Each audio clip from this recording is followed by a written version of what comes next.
When the United States made the Constitution, they set forth the ideals of democracy, liberty, equality, rights, and opportunity. Now, throughout our country's history, we haven't always lived up to those, but during the early 20th century, I believe that we have. Starting with democracy. Democracy was being improved from the lower levels up. Progressive mayors like Tom Johnson were elected, and soon after, other public officials were elected to higher up stations such as senators or congressmen. On the state level, change came with the secret ballot, the primaries, and recall votes. These all ensured that voters would vote fairly and justly. Initiatives and referendums helped as well. Initiatives allowed voters to surpass the legislative if enough voters signed a petition, and referendums were used so voters could approve bills passed by the state. Many progressive officials also broke up trusts and monopolies that were cheating the consumers. Often this was the railroad company or big oil. Liberty.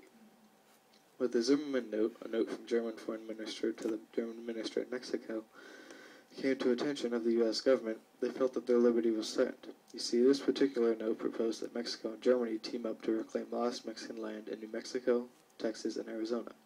It was also one of the last pushes needed to send the U.S. into World War I, a war about liberty.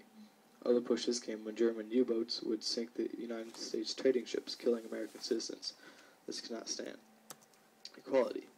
Equality was making leaps and bounds during this era. Although it wasn't where it is today, it was certainly improving. Women saw a great deal more equality in the voting arena. It started slowly on the state level when Western states passed laws giving women full voting rights, and other states would pass laws giving them limited voting rights. In 1916, women's votes helped elect Jeannette Rankin, the first woman in Congress to an open Montana seat. This was 4 years before the 19th Amendment was passed, which gave women full voting privileges in all states.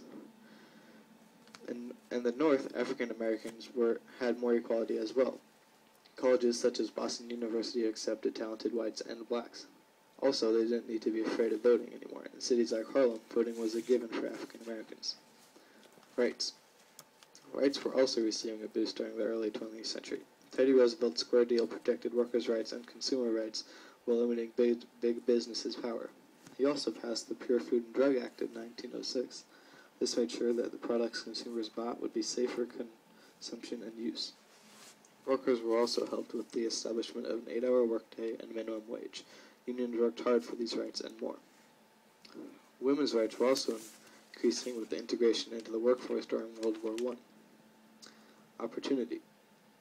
Children were able to have more opportunity because they were able to go to school, and later, when the mandatory education law was enacted by the National Child Labor Committee, they were able to go to school and get education.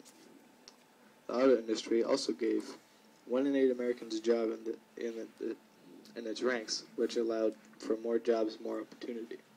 So as you see, throughout the early 20th century, rights, democracy, opportunity, equality, and liberty were all improving or being improved upon, letting the United States live up to these ideals.